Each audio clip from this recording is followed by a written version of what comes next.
professional foreign exchange and futures trader dating back to 1975 at the Chicago Board of Trade. I am a classical chartist. I've used price charts to earn my living during all of these years, and in the process have learned a lot of lessons, some the hard way. And it's really those lessons and that perspective of all of these years trading that I'd like to bring to you. I'm Peter Brandt. I am a classical chartist.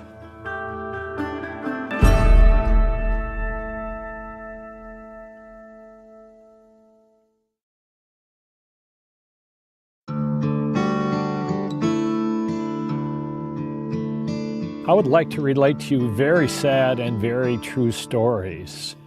Story number one, in February I was hosting a webinar for members of the Factor Research Service, and the question came up from a member, what would I do if I were short the stock index markets from a level where the Dow Jones was 10,000?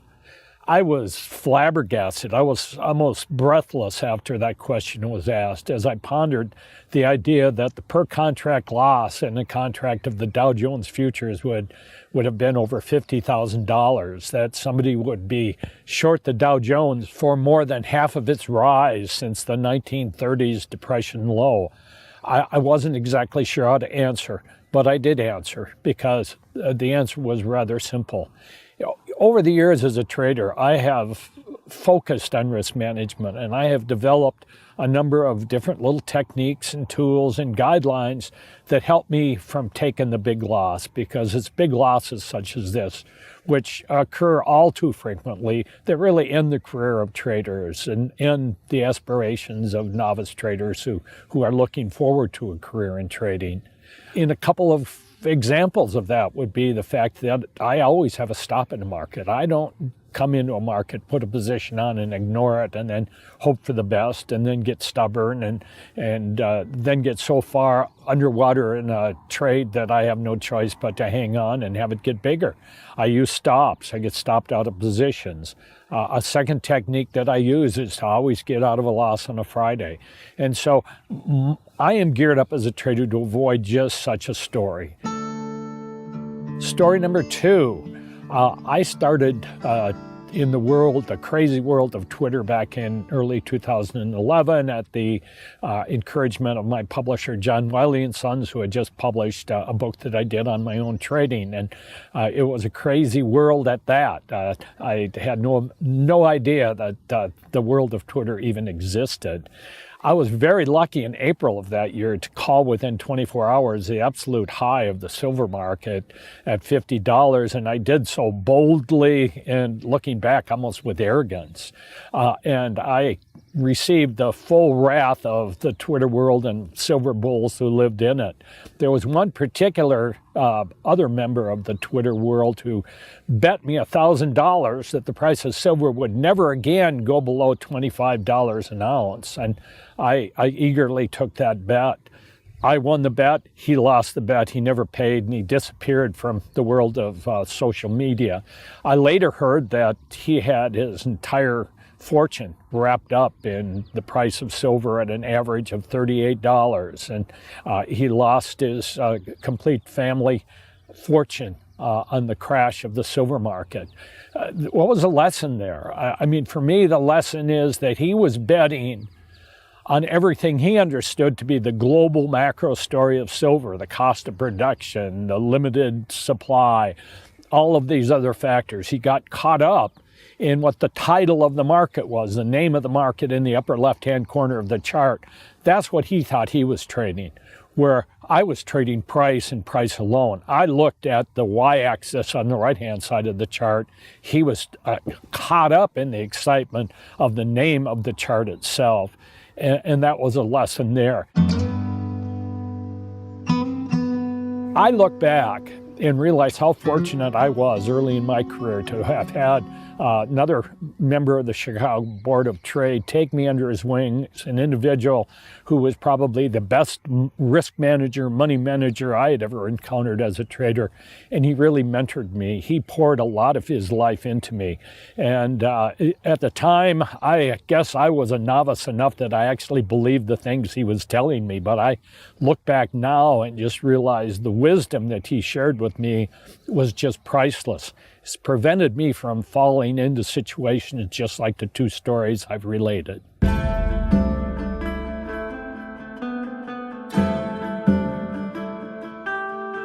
We're on the subject of risk management, but risk management is really, it's an umbrella phrase. It's a catch-all phrase that has a lot of different implications to it. And I'd like to show you a diagram that really kind of puts it all together for you and as to what I think about when I'm thinking about risk management. Risk management's the broad spectrum, but under risk management, we really have, the way I trade, there is capital or money management on one side, and there's trade management on the other. So the umbrella is risk management. Capital or money management really deals with questions such as what positions, or should I have any positions at all into Brexit or the US election. It deals with questions applying to my capital, to the amount of money in my account. It's, should I have a limit on how much I lose in an individual day before exiting a trade?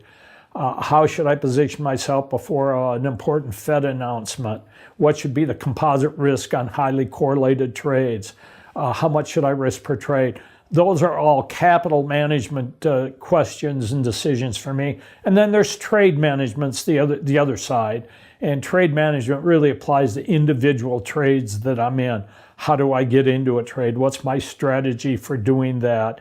How do I set my stop? How do I size an individual trade? How do I take profits? And so that gives you kind of a feel for, when I think of risk management, what all things are involved. There's another diagram that I would like to show that will give you a whole different context for how I think about risk in trade management in my own market speculation. I have noticed that novice traders especially want to run right to tactics. So when I see dialogue taking place on social media, the questions that get asked of me on Twitter or email, really I'll deal with tacticals. They're tactical questions. Why did you select that market? Why did you get in where you got in? Why did you get out here? Why did you use that stop? Those are all tactical questions. And a trader who just focuses on tactics really loses a sense for the broader concept and construct of the whole business market speculation. So as I show by this pyramid, I consider this pyramid really to be my pyramid for decision making. And decision making has to start with larger concepts. For me, with really the philosophy of market speculation. What's market speculation all about? What's the philosophy that's going to drive my participation in the marketplace? And from that philosophy, I can really move to principles and guidelines. And from principle and guidelines, then you get tactics. And tactics can't just stand out there on their own. A tactic is like it's like something you put on a Christmas tree. Without the Christmas tree, what you put on a Christmas tree can't hang. And so tactics need to hang from a broader construct. And that's what this triangle shows, is that whatever tactic I have to come up with, that tactic needs to resonate and be consistent with guidelines, which need to be consistent with really the philosophy of my trading. I'd like to show a couple of examples about how tactics flow out of guidelines, flow out of philosophies, just to put some meat under the bone in terms of this triangle and explaining how tactics flow out of bigger considerations. This was a trade that I put on in December, early in December. It was a trade in the euro currency. I shorted the euro currency on December 15th, as I saw the market breaking out. Because I'm a chartist, I trade breakout patterns. There was a breakout of the euro currency against the US dollar on December 15th. And the principle, the philosophy here behind the tactics that I'll show is that capital preservation is the first priority of successful market speculation. That in itself is not a tactic. A tactic has to flow out of that. And so it's capital preservation has to be the first priority. The principle that comes out of that philosophy is to cut losses short. Is that if capital preservation is the philosophy, cutting losses short is really the definition of how that is done. And in this case, then the tactic flows out of that. The tactic that I use and that came into effect in this trade is to never take a loss home on a Friday. And so that tactic is great in and of itself, but it flows out of bigger things. It flows out of capital preservation. It flows out of cutting losses short. And then you have to have an action point to those things. My action point is that I will not take a loser home on a weekend. And so in this case, I was short the euro currency. And on December 30th, I exited it because it was going into a weekend. I had a loss on the trade, therefore I exit the trade.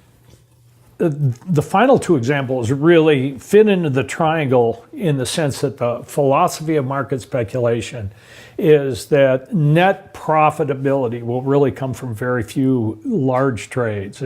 It's the whole concept of letting winners run, cutting losses short. And it's those winners that a trader allows to run, those are the trade that really will put in the net bottom line over a period of time. And so the philosophy is one of allowing profitable trades to get larger. The guideline then portion of the triangle is really to have some mechanism by which stops on a trade to protect the stop is allowed to trail the stop, because again, I don't want a winning trade to come against me and go all the way back to where it started from, but I do want to allow it to run. And so my guideline is really to use trailing stops. And my tactics is a little mechanism which I call the 3-day trailing stop rule. I won't describe it, but it's a little tool that I use that says, okay, this is as far as I'm going to let it run. If certain things happen, I will get out, but I'll allow it to run to at least 70% of what my initial target was when I established the trade. And to begin with, I always have a target in mind. And that is where I am anticipating the market will go. And so there are two examples here of that taking place. One was in the case of the euro dollar market, where I established a short position in early November in the euro dollar. The market went in my direction. It went in my direction right away. And as it went, I just continued to lower my stops, lower my stops, lower my stops. And finally, I was taken out of the trade on December 29th when it reverses. And so as a general rule, when a market is run, I'll let it run. When it reverses back to me after reaching 70% of its target, there's a little technique that I use called the 3-day trailing stop rule that will then take me out of a trade. The other example is that of soybean meal, where there was a head and shoulders bottom, a classical pattern, a textbook classical head and shoulders bottom that completed in soybean meal on April 11th. Again, it was, as most really good trades are, they go immediately. I have found that the best trades are those trades that I put on and they are a profit by the end of day one and they never look back. And those are really the trades that, for me, put in my net bottom line at the end of each year. In this case, soybean meal, it broke out and it ran. And I bought the meal on November the 11th. I bought some more on the way up. And finally, it actually exceeded my target price. But then on May 31st, it triggered what I call the 3-day trailing stop rule and stopped me out of the entire trade. So there are examples of trades where the principle of the trade is that very few trades will really be the best trades. The trades will put in the net profit over a period of time, to let those trades run, to use trailing stops to manage those trades, and when they reach a certain point, to start tightening stops up extremely tight to capture the maximum amount of profit that the move might offer you.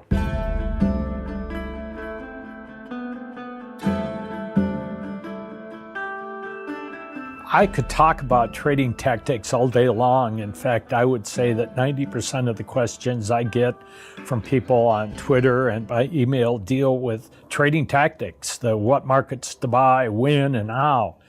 And tactics, as I have explained, really need to be subject to larger issues.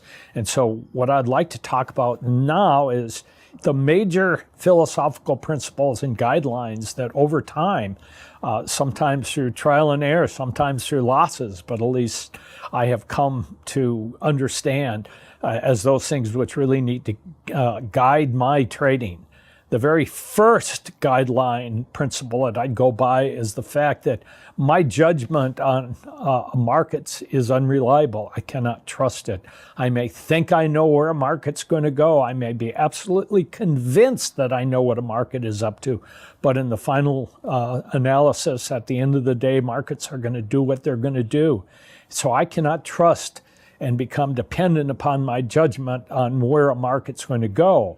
There's a tactic that flows out of there, and that tactic is that I need to use stops. I need to cut losses short because I could be absolutely 180% wrong on a market's direction. The second major principle that guides my trading is the belief that there are two dimensions to a trade. I've heard so many people tell me, boy, I knew what crude oil was going to do. I knew it was going to go down. But the reality is that the two dimensions of a trade are not just direction, but also timing. And if timing is not right in a trade, it doesn't matter that one has direction right. One has to have both timing and direction right in a trade to end up with a successful trade. Both dimensions must work. The third principle that guides my trading is the fact that traders trade price and price alone. Now, somebody like Warren Buffett buys entire companies, and he buys them to hold on to them. And he is an owner of that company because what that company does. I may think I am trading Apple Computer, and in my mind, I have the vision of the Apple Store and my iPad and my iPhone and all of those things.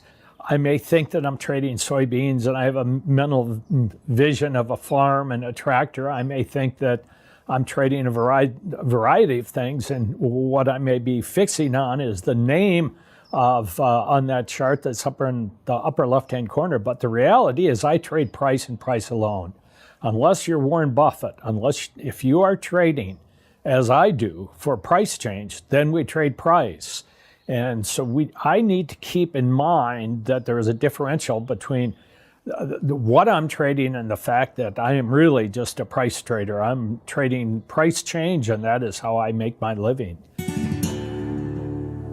The fourth major guideline or principle that I use to guide my trading is the idea that trade identification is really one of the least important components of successful market speculation. You know, this idea of signaling, it's picking out the right trade, what I call trade identification or signaling. That's where 90% of novice traders spend 90% of their time, money, and energy trying to figure out. They think that's where the magic is. And trade identification is not one of the key things that really will produce the outcome of a long-term profitable trading. The fifth major principle or guideline that I follow is the idea of longevity. Trading is not a sprint, it's a marathon. And the advice that I give young traders is set up your trading approach so that it may last an entire generation. Think long term. Don't think about how much you're going to make today or this week or this month or even this year. But think in terms of how can you trade in a way that will keep your capital together and provide you over a long-term period of time a compounded rate of return that keeps you in the game and allows you to catch major moves. You know, and one component to that is that no position is a position. It just seems like there's this compelling urge on the part of traders to always have a position on. If they can't have a position on, they somehow feel naked. And the reality is that having no position is one of the positions that, frankly, will best be suitable toward a longevity approach to trading. The sixth major principle or guideline that really dictates my trading is the idea that I really have only one job to do. My primary job is to manage losses. This was taught to me early on by the guy that was my mentor early on. When I would ask him, what do you do? How do you define your job? His answer was, I define my job as being a loss taker. I take losses, I'll let profits take care of themselves. And so I need to be the manager of losses. The focus of my attention need to be on my losses, let my profits take care of themselves. And I have a couple of different rules that kind of apply to tactical implication of that. One is that I limit my risk on any given trade to a maximum of 2% of my total trading capital on a given trade. And you know, I've talked to people who say, well, I don't do that. I risk 5% of my capital on a trade. I risk 10% of my capital on a trade.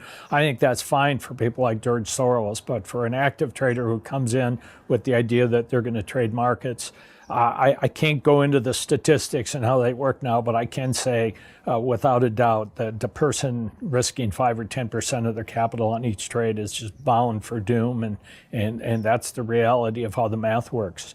The seventh major principle in guiding trading is the idea that I have a pile of chips. It's like I'm a poker player in Las Vegas. And once that pile of chips is gone, I'm out of the game, and I'm forced to leave the table. And it's really related to the idea of managing my losses. But I need to protect my pile of chips. I need to be judicious in watching my capital and keeping it together. You know, I've always told people, and I really believe that applies to myself, although I hope in the end it doesn't, and that is that my worst drawdown is the one that's yet to happen. And, you know, when I mention that to people, they go, oh my gosh, I hope that's not true. But I think a trader needs to trade that way. I need to always be thinking of the fact that if I don't guard myself very carefully, my worst drawdown may be the one that's yet to happen. And what that does is it gives me respect for sizing. I know that when I size a trade, I have to size a trade with that in mind. There's another aspect to that, or dimension to that, and I look back over the history of my trading, and my win rate is just slightly more than 40%, actually. It's around 41, 42% of my trades over a long period of time have been profitable trades. What that means for me is my default way of thinking is that the next trade that I put on is going to be a loss. Now, I never put on a trade thinking, well, this is going to be a loss. But the reality is that it is most likely to be a loss. And if I trade in such a manner where I know that my default trading outcome is a loss, it gives me respect, and it leads me to this whole idea of protecting my pile of chips. The eighth guiding principle of my trading is the idea that I want to focus on my sequential close trade NAV. This is going to take a little bit of explanation because it's a very unconventional way of kind of tracking my performance as a trader. Most traders look at the value of their account, which includes their open trade profits. And frankly, I think that compulsion about what the value of an account is based on open equity is a very destructive way to trade, because the reality is my open profits are not mine. They don't belong to me. They're out there. They're play money. What matters is what's in the bank, after trade's closed. And so I keep a graph, and what that graph shows is my net asset value, which changes based on the rate of return of the next trade after that, the next trade after that. And that's what I chart, and I refer to that as my sequential closed trade equity NAV line. It ignores open profits. Let me give you an example of how a focus on open trade equity can really screw up the head of a trader. And I know this used to happen to me early on in trading, and I believe I've kind of moved past that by looking at sequential close trade profits. Let's say I have a 3,000 or let's say I have a $3,000 profit in a contract of soybeans, and I come in someday and there's a government report, the market reacts violently, I exit the trade, and the value of that trade goes down during that day by $1,000 for each contract. And so what was a $3,000 open trade equity for a contract of soybeans all of a sudden becomes a $2,000 open trade equity for that contract of beans, and then I close it out. Well, here's my question. Did I just make $2,000 or did I lose $1,000? And I've heard traders talk about the fact that they've had such a bad day, and when I ask them, did they contribute to their closed trade bottom line, they tell me yes. And I have a hard time figuring out how taking money off the table and putting it into the bank can represent a bad day. But it's just a perspective of a way to look. It's that closed trade net asset value line that I want to go to protect. And I think there's several steps that I use as a way to really focus in on continuing to move that closed trade net asset value line higher and keeping it from having big dips or drawdowns. The first is that when I enter a market, I try to enter a market at that precise point on a price chart that should lead to an immediate increase in the value of a long position or a decrease in the value of a short position. And so I have no desire to be involved in a market when it's in a big, broad trading range where it goes up and it goes down. I have an interest in getting involved in a market where it can have an immediate thrust in the direction that I anticipate. And so I want to enter trades at breakouts where I can possibly put money into the trade right away. The next thing that I do in managing that net asset value line is really to advance stops on trades to break even just as quickly as I can. Sometimes that can be the same day, sometimes it's the next day or 2 days later. But when I risk a certain amount in the trade, my goal is to try to move my protective stop, and I use protective stop on all trades, is to move it into a place where the trade that I have on, if it stops me out, is at least stopping me out at break even, perhaps even a small loss. Kind of the next thing that I do in trying to manage that net asset value is to allow profits to run. I mean, it's the old saying, right? You cut losers short, you allow profits to run, and that's easier said than done.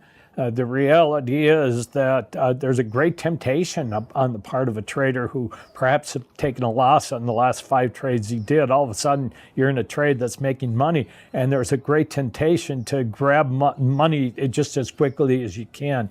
But that's actually the wrong thing to do. Is I want to take the attitude that if I have money in a trade, if a trade is working in my favor, I want to give that trade the ability to stall, do some backing and filling, and to really allow that profit to run as long as it's not going to come back to where I got in. And the fourth thing that I attempt to do in the way of managing that net asset value line to make sure that line just continues to progress is to protect trades that I call popcorn trades. And we've all been involved in those where we get into a trade, it works the first day, it works the first week.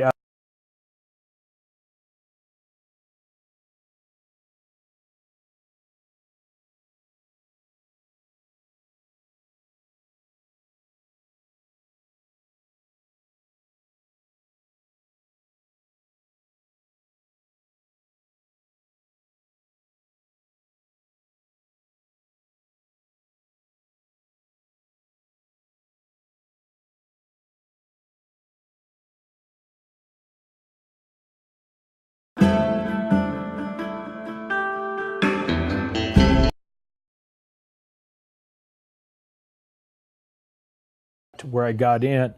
And the fourth thing that I attempt to do in the way of managing that net asset value line to make sure that line just continues to progress is to protect trades that I call popcorn trades. And we've all been involved in those where we get into a trade, it works the first day, it works the first week, there's a nice trade going, and all of a sudden the market rolls over and goes all the way back to where we get in.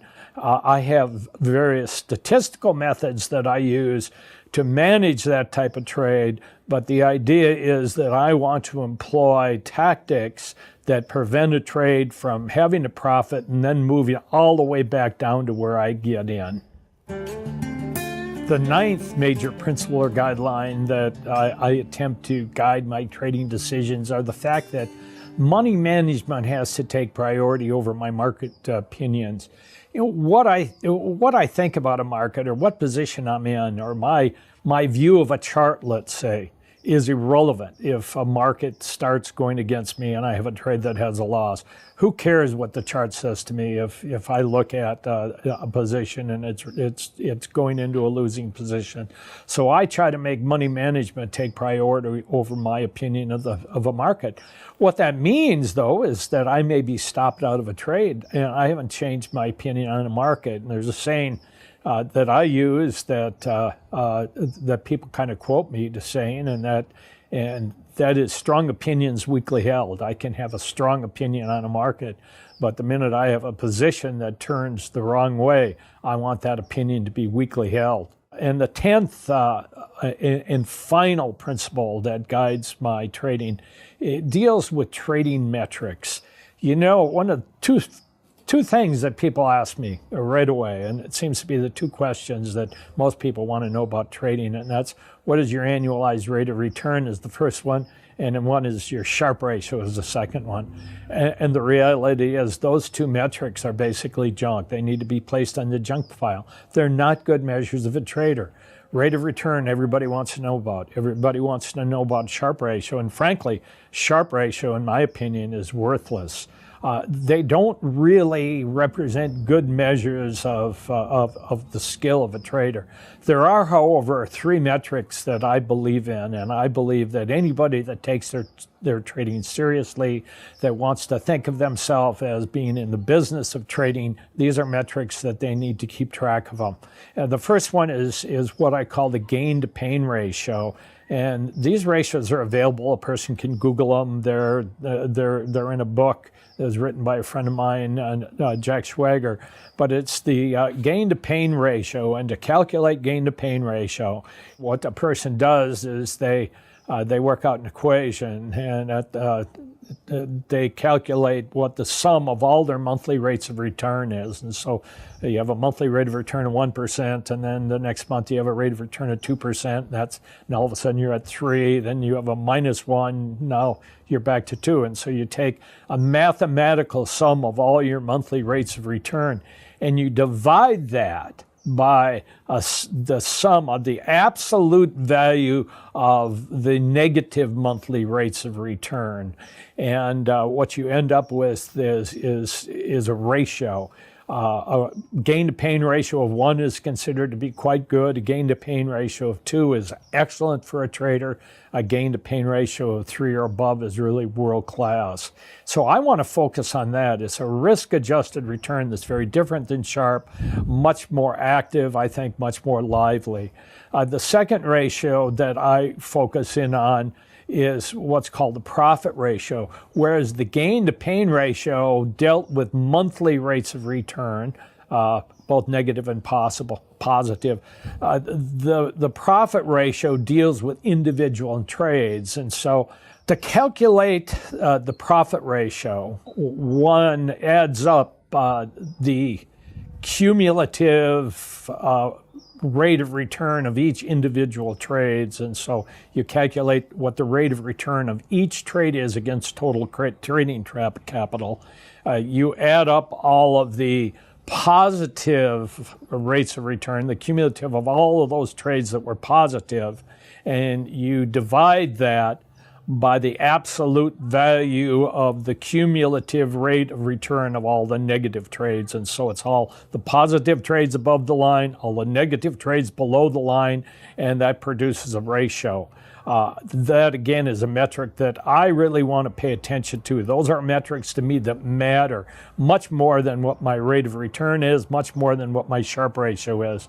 And the final metric that I pay attention to is what's called the Kalmar ratio. And this is calculated on a 3-year basis, or it's calculated on a 5-year basis.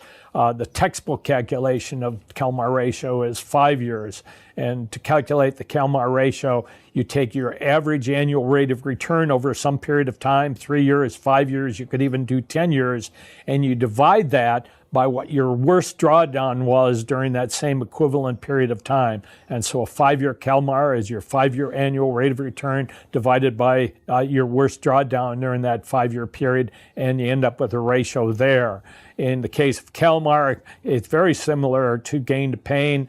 Ratio of 1 is good, 2 is very, very good, outstanding, 3 is world class. So the big question one might have in their mind is, so these 10 principles, what has been the effect for them? These are the things that have guided my trading, and how have they worked for me?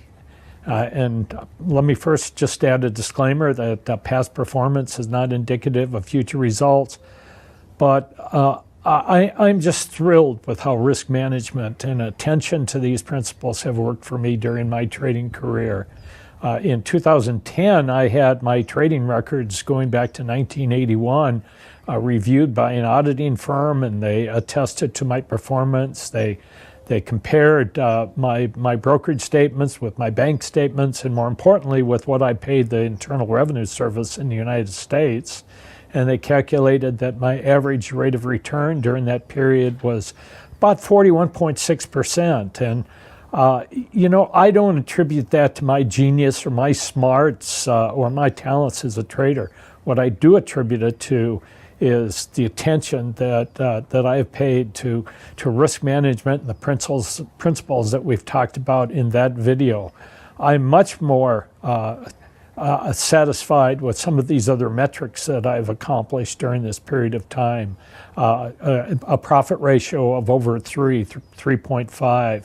A strong gain to pain ratio, a strong Kalmar ratio, and even an MAR ratio, which is above 1.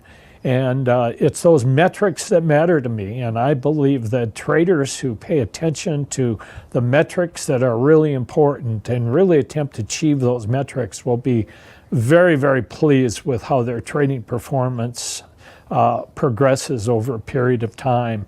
And I think that's really the message that I'm trying to communicate in this video, is the fact that we need to trade based on principles, based on guidelines, and based on great attention to the way that we manage our money and the way that we treat risk management.